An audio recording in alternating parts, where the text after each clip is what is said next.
গ্রহরাজকে strong করার জন্য নিয়ে চলে আসলাম আজ এমন একটি টোটকা যা করলে আপনার গ্রহরাজ 100% স্ট্রং হবে। অনেক টোটকা করেছেন, কোনো ফল পাননি, তাহলে বলবো এই টোটকাটি শুধুমাত্র আপনার জন্য। টোটকাটি কি জানতে অবশ্যই আমার এই চ্যানেলটিকে সাবস্ক্রাইব করুন, পাশে থাকা বন্ধুকে শেয়ার করুন, কমেন্ট করতে কেউ ভুলবেন না, পাশে থাকা বেল আইকনটি ক্লিক করে রাখবেন যাতে করে আমার দেওয়া প্রত্যেকটি ভিডিও সবার আগে আপনার কাছে পৌঁছায় আর আপনি টোটকাগুলো করে উপকৃত হতে পারেন।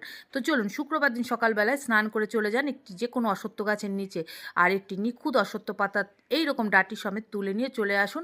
ফটো ফ্রেমের দোকানে চলে গিয়ে সেটাকে বাঁধিয়ে ফেলুন সেই দিনই। আর শনিবার সকালবেলায় স্নান করেই নিজের ঠাকুর ঘরে প্রতিষ্ঠা করে দিন এই ফ্রেমটি। হ্যাঁ, অবশ্যই মাথায় রাখবেন চামেলি তেল দিয়ে মেটে সিঁদুর গুলিয়ে নেবেন আর চন্দন বেটে নেবেন, আর সেই চন্দন আর মেটে সিঁদুর দিয়ে প্রত্যেক দিন পুজো করবেন এই ফটোটিকে মনে করে। প্রত্যেক দিন সূর্য অস্ত যাওয়ার পরে শনি মন্ত্র মানে ওম সোম শনিচারায় নামো 108 বার জপ করুন প্রত্যেক দিন সূর্য অস্তের পরে, আর দেখুন মিরাকেল, আপনার গ্রহরাজ হবে।